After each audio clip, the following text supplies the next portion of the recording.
Hey guys, good morning. Welcome to my new vlog. So guys, আজি আহিছো আমি শিৱসাগৰ আৰু প্ৰথমতে আহিছো আমি ৰংঘৰ চাব পাৰে।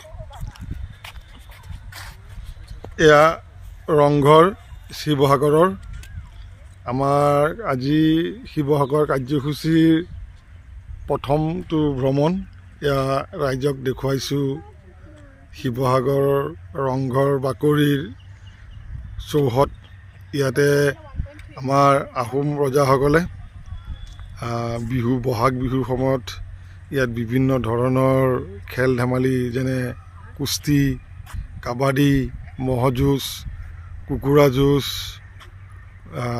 গৰু যুঁজ, এনেকুৱা ধৰণৰ বিভিন্ন ধৰণৰ খেল ধেমালিবিলাক হৈছিল। আৰু আহোম ৰজাই এই ৰংঘৰৰ এই ওপৰৰ যিটো আমাৰ ছাল আছে, এই ছালটো মানে ইয়াৰ আকৃতিটো দেখিছে আপুনি যে এইটো অকণমান হেলনীয়া টাইপৰ, তাৰ তলতে বহি পেলাই আহোম ৰজাসকলে আমাৰ খেল ধেমালিবিলাক চাইছিল। গতিকে আমি ইয়াৰ পৰৱৰ্তী ভিডিঅ'ত আমাৰ শিৱসাগৰৰ আৰু কি কি ঐতিহ্যমণ্ডিত ঠাই আছে সেইসমূহ আপোনালোকক দেখুৱাম। আপোনালোকে মোৰ চেনেলটো ফ'ল' কৰি থাকিব, ছাবস্ক্ৰাইব কৰিব, লাইক কৰিব আৰু কমেণ্ট কৰিব, লগতে শ্বেয়াৰ কৰিবলৈ পাহৰি নাযাব।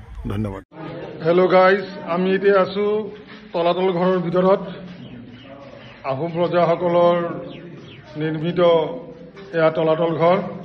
ইয়াৰ ভিতৰত দুটা সুৰুংগ আছে, কিন্তু সেই সুৰুংগ দুটা বৰ্তমান মানে এক্টিভ হৈ থকা নাই, বন্ধ হৈ আছে। গতিকে চেষ্টা কৰিম আগলৈ আপোনালোকক আৰু কি কি দেখুৱাব পাৰোঁ। ধন্যবাদ।